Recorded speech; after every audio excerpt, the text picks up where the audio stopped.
So today we are going to discuss another lecture in our ASP.NET course series and today we are going to discuss what are layouts। तो आज के इस lecture के अंदर हम समझेंगे कि लेआउट्स क्या होते हैं और लेआउट्स क्यों बनाते हैं और लेआउट्स बनाने का फ़ायदा क्या होता है। सो बेसिकली अगर आपने ASP.NET वेब फॉर्म्स के अंदर काम किया है तो ASP.NET वेब फॉर्म्स के अंदर हमारे पास एक कॉन्सेप्ट होता था that was master pages. Master pages हम क्यों बनाते थे, लेट्स से हमारी जो वेबसाइट्स होती हैं उनके अंदर जो है वो हम क्या करते हैं, कुछ एरिया ऐसा होता है हमारी वेबसाइट का जो जिसकी लुक एंड फील जो होती है वो हमें हर पेज के ऊपर सेम चाहिए होती है, like nav bar, let's say side bar, we have footer. So these are some of the items that are same in all the pages, यानी आपकी एप्लीकेशन के पेजेस के अंदर ये जो ऐसा कुछ एरियाज होते हैं जो कि आप चाहते हो कि सेम रहेंगे। जैसे नेव बार कभी भी चेंज नहीं होती, आपके पास सेम आ रही होती है। साइड बार के जो ऑप्शंस हो रहे होते हैं वो भी आपके पास सेम आ रहे होते हैं। फुटर आपका जो होता है वो हर पेज के ऊपर सेम आ रहा होता है, उसकी फॉर्मेटिंग भी सेम आ रही होती है। तो उसके लिए अब क्या होता है कि अगर हम लेआउट्स को यूज़ नहीं करते तो उसका एक नुकसान क्या होता है कि हमें बार बार हेडर, फुटर और ये जो साइड बार का कोड होता है ये बार बार कॉपी पेस्ट करना पड़ता है हर पेज के ऊपर, हर व्यू के ऊपर जाकर। ठीक है, तो अगर हम इस चीज़ से को अवॉइड करना चाहते हैं, हम चाहते हैं ऐसा हमारे पास कुछ मैकेनिज्म हो कि हम ये काम कर सकें कि हमारे पास डेटा जो है वो एक जगह हम जो है वो कुछ लेआउट को फिक्स करके रख दें, यानी कुछ हमारे पास जो कंपोनेंट्स हैं जैसे नेव बार है, साइड बार है, फुटर है, इनको एक जगह बनाकर रख दें। ठीक है, और फिर दूसरे पेज उस फॉर्मेट को यूज़ करते रहें और उसके अंदर जो चेंजेस हैं वो दूसरे व्यूज से आएँ, तो फिर हम यूज़ करते हैं लेआउट्स का। ठीक है, सो लेआउट्स कैसे बनती हैं, लेआउट्स बनाने का तरीका बहुत ही सिंपल है। ठीक है, लेआउट्स भी जो लेआउट्स के अंदर जो व्यूज बनते हैं वो बेसिकली व्यूज ही होते हैं। ठीक है, वो भी आपके पास .cs की फाइल होती है। ठीक है, अब वो बनती कैसी है और कहाँ बनती है, तो बेसिकली क्योंकि ये आपके पास हर व्यू जो है वो आपके पास इस फाइल को यूज़ करेगा, तो इस वजह से हम इस फाइल को कहाँ क्रिएट करते हैं, शेयर्ड के फोल्डर के अंदर जाकर क्रिएट करते हैं। ठीक है, शेयर्ड के फोल्डर के अंदर क्रिएट करते हैं और राइट क्लिक करते हैं और ऐड करते हैं, और ऐड करने के बाद वी हैव न्यू आइटम, और न्यू आइटम के बाद आप यहाँ से सर्च करें लेआउट को। ठीक है, तो आपने लिखा है यहाँ पे लेआउट और you will get the option razor layout, और यहाँ पर देखो ये डिफ़ॉल्ट नेम दे रहा है अंडरस्कोर लेआउट। अब ये अंडरस्कोर लेआउट का मतलब क्या होता है कि अंडरस्कोर यहाँ पर ये मेंशन करता है कि आपके पास लेट्स से कि आप ये जो ब्राउज़र के पास ये डायरेक्टली जो है ना ये फाइल रन नहीं होगी, और अगर आप इसकी एक्सटेंशन देखो तो इसकी एक्सटेंशन क्या है, .cs_html, यानी जो आपके व्यू की एक्सटेंशन होती है वो ही आपके पास इस फाइल की एक्सटेंशन होती है। अब इस फाइल के कंटेंट्स को देखते हैं, तो यहाँ पर देखो HTML पूरा आपके पास आ रहा है, बॉडी आ रही है और एक डिव बना हुआ है जिसके अंदर आपने रेंडर बॉडी को यूज़ किया हुआ है, और यहाँ पे टाइटल के अंदर आपने यूज़ किया हुआ है व्यू बैक डॉट टाइटल, यानी आपने एक प्रॉपर्टी क्रिएट की हुई है। अब ये व्यू बैक क्या है इसको अभी हमने डिस्कस नहीं किया, तो हम आगे चल के आने वाले लेक्चर्स के अंदर व्यू बैक को डिस्कस करेंगे तो ये चीज़ आपको क्लियर हो जाएगी, तो अभी आप इसको स्किप कर दें। तो यहाँ पर देखते हैं कि रेंडर बॉडी क्या है। रेंडर बॉडी आपके लेआउट के अंदर वहाँ पर क्रिएट करते हैं, वहाँ पर बनाया जाता है जहाँ से डेटा जो है वो दूसरे पेजेस से आएगा, यानी दूसरे व्यू से आएगा। यानी अब जहाँ पर जो डेटा आपको फिक्स करना है वो आपको इससे पहले या इसके नीचे करना है। जहाँ पर आपने रेंडर बॉडी यूज़ कर लिया तो वहाँ पर जो डेटा है वो दूसरे व्यू से आकर यूज़ होगा। तो कैसे करेंगे, लेट्स से हम यहाँ पर एक सिंपल एग्जांपल करते हैं। Let's say we have a div or we name this div, we have a class header, or let's say we are going to have a heading here h4, this is website header। ठीक है, सो हमने यहाँ पर ये example किया। ठीक है, हमने कहा ये होगा। उसके बाद let's say we have another div and this div will have a class, let's say main, इसको एक क्लास दे दी मेन क्लास, और then we said we have two divs or more, one is going to represent the sidebar and the other one will be the आपके render body. ठीक है, यानी ये जो है वो आपका सेकेंड डिव होगा और ये रिप्रेजेंट करेगा कंटेंट को। यानी हमने कहा भाई अब जो कंटेंट आएगा ना वो इस डिव के अंदर आएगा, क्योंकि हमने इस डिव के अंदर क्या कर दिया, रेंडर बॉडी, और यहाँ पर ये साइड बार आ रही है तो इस साइड बार के अंदर मैं h4 हेडिंग यूज़ कर रहा हूँ और सिर्फ कह देता हूँ दिस इज साइड बार।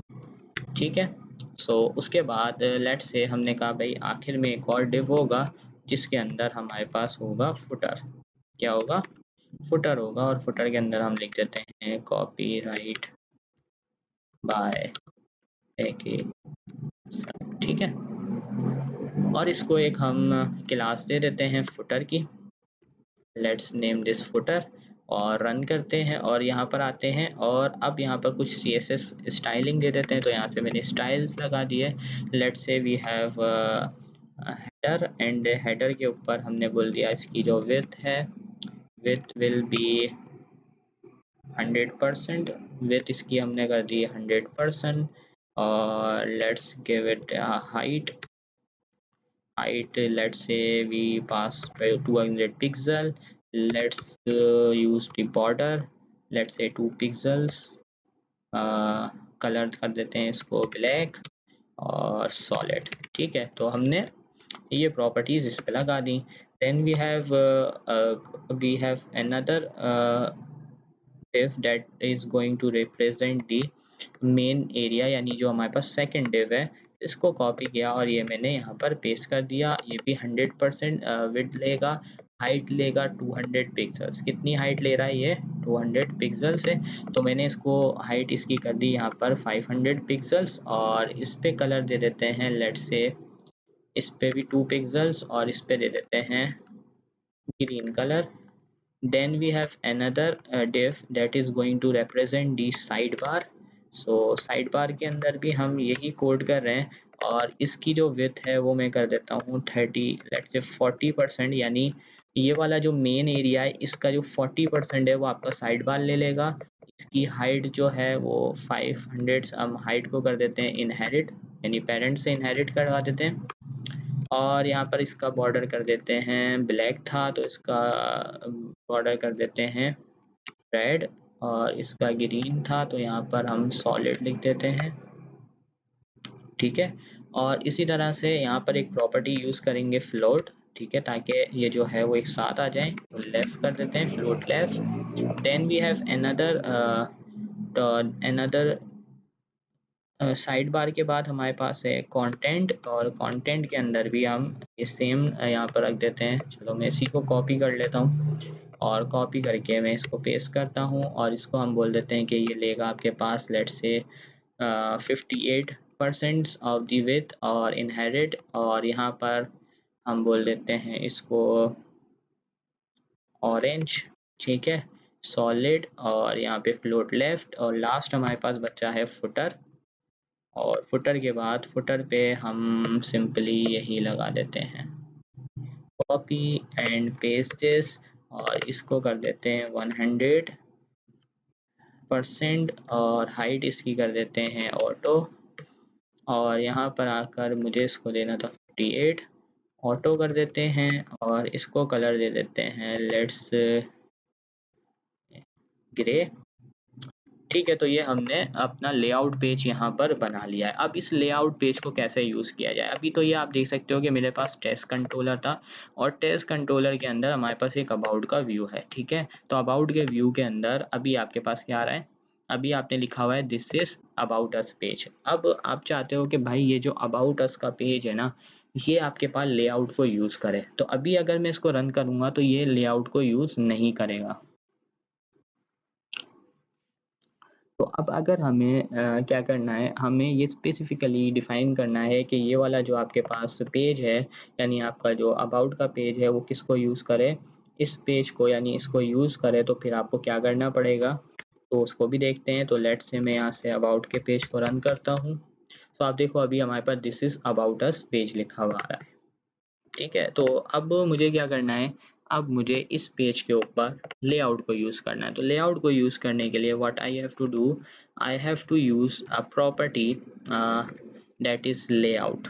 ठीक है, सो लेआउट की एक प्रॉपर्टी होती है, और उसको यहाँ पर पाथ बताना होता है कि आपके पास आपकी लेआउट फाइल कहाँ मौजूद है। तो मैंने यहाँ से बोला tilde, we have a views folder, then we have a shared folder, and then the file then the name of the file। तो फाइल का नेम क्या है? layout.cshtml। ठीक है, तो मैंने अब इस पेज के ऊपर, यानी इस अबाउट के व्यू के ऊपर ये डिटरमाइन कर दिया, ये बता दिया है कि भाई ये जो है लेआउट यूज़ करेगा, और कौन सी लेआउट यूज़ करेगा, CSHTML वाली ये जो लेआउट है शेयर्ड के फोल्डर के अंदर, ये वाली लेआउट को ये यूज़ करेगा। ठीक है, तो अब हम इसको रन करेंगे तो ये क्या करेगा, लेआउट को यहाँ पर पहले लेकर आएगा, और लेआउट में जहाँ रेंडर बॉडी लिखा होगा वहाँ पर ये जो आपके पास जो डेटा आपने इंडेक्स पेज पे, अबाउट के पेज पे लिखा है वो वहाँ पर शो होगा।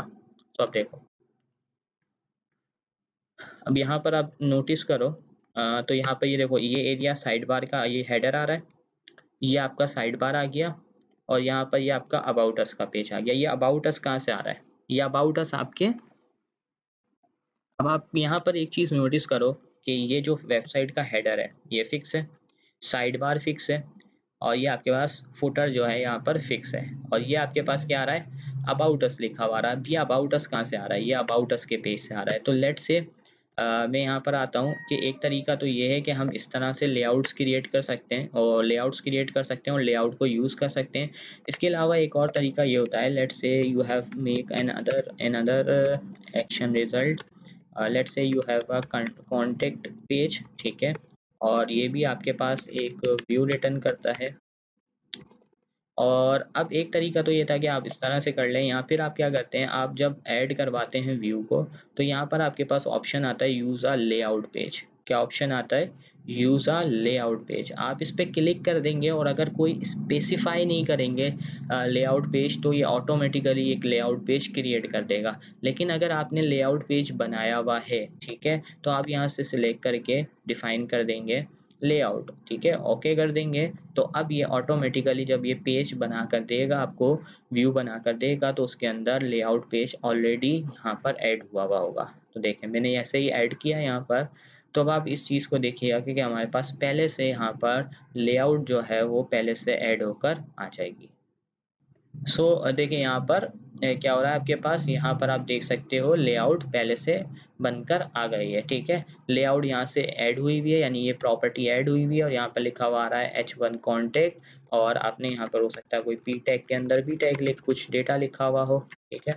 सम डेटा यहाँ पे प्रोवाइड कर दिया, आपने बोला भाई हमारे पास H4 है, उसके अंदर कुछ एडिंग आएगी, तो आपने कोई डेटा इसके अंदर लिख दिया। अब देखें एक चीज़ आपको जो है ना याद रखनी है, वो याद क्या रखनी है, वो ये चीज़ याद रखनी है कि देखें, एक तरीका तो ये है कि आप लेआउट जब आप जो है व्यू ऐड करवाते हैं तब स्पेसिफाई कर दें, और अगर आप भूल जाते हैं किसी पेज पे, आपको बाद में याद आता है कि यार ये वाला पेज जो है ये भी जो है ना हमारे पास लेआउट को फुलफिल करेगा, यानी लेआउट को फॉलो करेगा, तो फिर आप ये लेआउट की जो प्रॉपर्टी है इसको यूज़ करते हैं अपने रेजर व्यू पे। तो अब आपने ये सारी चीज़ें कर ली, उसके बाद अब हम चलते हैं और इसको रन करते हैं। लेट्स सी, मैं यहाँ पर आके बोलता हूँ टेस्ट के बाद मेरे एक्शन मेथड का नाम था कॉन्टेक्ट। अब आप देख सकते हो कि ये जो आपका कॉन्टेक्ट का पेज है ये भी सेम लेआउट को फॉलो कर रहा है, यानी पहले वेबसाइट का हेडर आ रहा है, यहाँ साइड बार आ रही है, और यहाँ पर आप देखो कॉन्टेक्ट के अंदर आप जो है यहाँ पर जो आपने कॉन्टेक्ट के पेज में जो डेटा लिखा था वो स्पेसिफिक इसी एरिया में आ रहा है। वो स्पेसिफिक इसी एरिया में क्यों आ रहा है, क्योंकि आपने यहाँ पर रेंडर बॉडी यूज़ किया हुआ है। आपने क्या यूज़ किया हुआ है, रेंडर बॉडी को यूज़ किया हुआ है, इसी वजह से स्पेसिफिकली वो इस जगह पर आकर चेंज होता है। लेट्स से अगर मैं यहाँ से अब जाता हूँ अबाउट के पेज पर, तो आप देखेंगे कि यहाँ का एरिया चेंज हो रहा है, बाकी आपके पास लेआउट सेम रह रही है, ठीक है। तो लेआउट का फ़ायदा क्या है कि अगर आप अपने पेजेस के दरमियान same look and feel provide करना चाहते हैं, वेबसाइट का जो लुक एंड फील है वो सेम रखना चाहते हैं, तो आप यूज़ करते हैं लेआउट्स को, ताकि आपके पास वेबसाइट का जो लुक एंड फील है वो बिल्कुल प्रॉपर वे में एक जैसा शो हो, ठीक है। अब एक क्वेश्चन अराइज यहाँ पर होता है कि क्या हम एक ही लेआउट बनाते हैं या हम मल्टीपल लेआउट्स भी बना सकते हैं। तो depending on the nature of your application you can make multiple layouts, like you have a website where you have two dashboard, one dashboard is for the admin and another dashboard is for the user or the customers, ठीक है। यानी आपकी एक website है जिसमें आप admin और users बनाओगे। तो अब आपका जो एडमिन है, एडमिन के अंदर क्या होगा, एडमिन के डैशबोर्ड के ऑप्शंस चेंज होंगे, उसके लिंक्स चेंज होंगे, तो आप एक जो है ना डैशबोर्ड एडमिन का बना दोगे, उसकी लेआउट अलग बना दोगे, और जो यूज़र की आपके पास डैशबोर्ड होगी उसकी लेआउट अलग बना दोगे, ताकि उनके दरमियान सेपरेट हो जाए। तो जब आप जो है वो व्यूज़ बनाओगे एडमिन के, तो आप बता दोगे कि भाई एडमिन का व्यू पेज है, तो ये जो है वो एडमिन वाली लेआउट को यूज़ करेगा। और जब कस्टमर का कोई हम व्यू ऐड करवाएंगे तो वहाँ पर हम ये स्पेसिफाई कर देंगे कि हम यहाँ पर क्या यूज़ कर रहे हैं, यहाँ पे हम एडमिन आप जो यूज़र वाला जो लेआउट है वो यूज़ कर रहे हैं। तो इसका मतलब क्या है कि आप मल्टीपल जो है ना वो लेआउट्स बना सकते हैं अपने एक प्रोजेक्ट के अंदर। अब यहाँ पे एक क्वेश्चन अराइज ये होता है कि अभी तक हमने बूटस्ट्रैप को यूज़ नहीं किया, ठीक है, यानी आप लेआउट्स को और अच्छा और बहुत रिस्पॉन्सिव बना सकते हो बाय यूजिंग दी बूटस्ट्रैप, ठीक है। तो आने वाले लेक्चर्स के अंदर जब हम बूटस्ट्रैप को देखेंगे तो फिर आप क्या कर सकते हो, जैसे मैंने अभी यहाँ पर हार्डकोर सीएसएस को यूज़ किया, जो है वो सिंपल सीएसएस की स्टाइलिंग की, तो ज़रूरी नहीं कि आप सिंपल सीएसएस की स्टाइलिंग को यूज़ करें।